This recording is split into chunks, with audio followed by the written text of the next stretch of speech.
So, in honor of month, I wanted to get on here and talk about the topic of identity. Being somebody that has experienced this as a child, I know firsthand what it's like to kind of struggle with your identity. I know for many of us, whether we talked about it as a kid or we waited until we was an adult, I know I waited until I was an adult to actually even share what had happened to me as a child.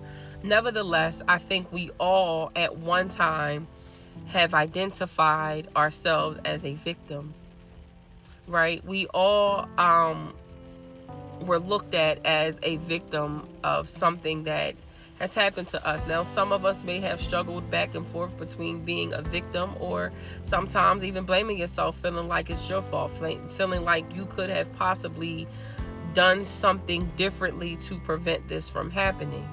I will say for some of us too, once we kind of get over identifying ourselves as a victim, we then kind of move into the space of I'm a survivor, right? I want to say for those who may have gone to therapy, you're taught, you survived and, you're a survivor, right?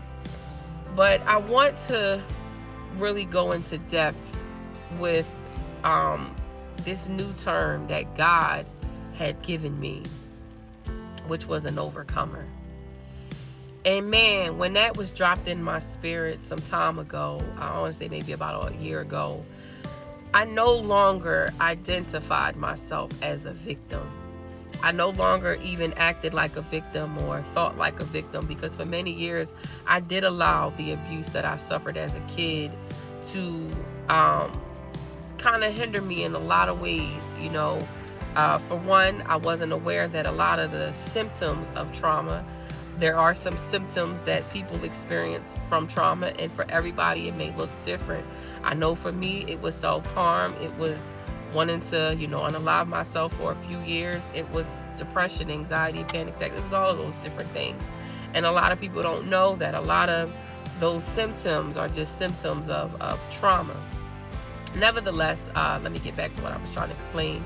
But this identity of being an overcomer, what that means is you no longer look at yourself as a victim, as somebody that had experienced this, and you are just limited to what this experience has shaped you to be. For some of us, you may have grown up and became angry. You may have wanted to even date the same sex, because you may have experienced this with the opposite sex, and some may have experienced with the same sex. I had. And you may have even developed some type of hatred towards, again, whatever your circumstances, what that experience may have looked like, you may have developed some type of hate and anger in your heart towards it. And you may have also developed some triggers. For some, triggers may look like a certain lighting, a certain setting, a certain sound, a certain smell. And for many years, you may have carried that with you. To this day, you may still be struggling and experiencing triggers. Well, to me, you may still be identifying yourself as a victim, meaning you can't see past what has happened to you. But then when you kind of move into the survivor mode, you kind of move into this identity where this is where you're just coping with it, right? You may be going to therapy, trying to get therapy to give you coping mechanisms.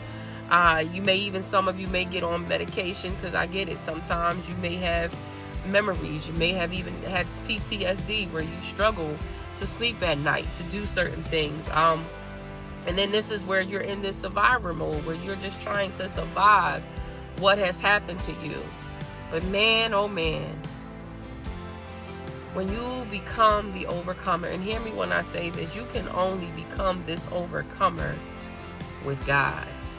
It's when you allow God into those dark places in your mind, when you allow God into the crevices of your heart where you may have cut him off, or you may have shut some people out, because hey, for some of us, you may have told yourself, I'll never let a person that close to me again to hurt me, to take advantage of me. But hear me when I tell you, when you move into that identity as an overcomer, you know that saying that they say, you don't look like what you've been through. That's what it's like to be on the other side of when you're that overcomer, when you can identify with, man, what the enemy may have meant for evil, God truly turned it around for my good. To be an overcomer, and I can give you a little bit of my testimony, to be able to do a lot of the things that I could not do before because of fear, to be able to be in my right mind, to be able to be now, I think I'm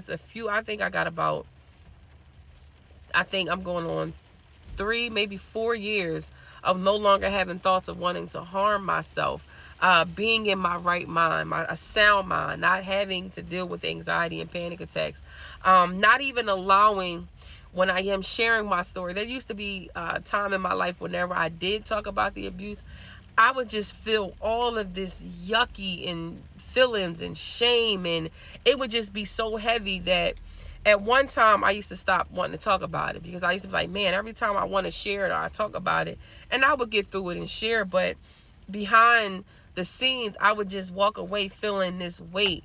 But when I tell you, when you allow God in to every memory that you have with it, and I will say this, when I allowed God in, it looked like this.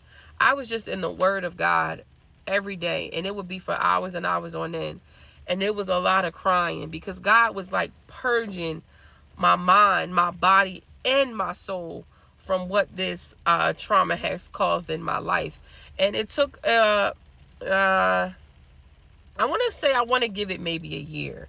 It may have been a few months, but I want to say when I really started to realize like God really has healed me and made me completely whole, it was when I started to go back and do certain things, not backsliding or not doing anything wrong, but just little simple things like going to sleep at night without a blanket on me. I could never do that. Or just me sleeping in the dark, or just little things like that. When I started to realize I was no longer coping, but I was free to actually just live my life and no longer live in that fear and shame and bondage, that's when I realized, I said, God really healed me and made me whole. So my prayer for you guys, if you have stuck around for this long of the video, is that you would allow God in. Hear me again when I tell you, it is a process, and it may involve, for you, God may lead you to go talk to the person. God may lead you to write a letter. God may lead you to do certain things. And I don't want to say that involves your healing, because I truly believe that healing can true total healing can truly only come from God.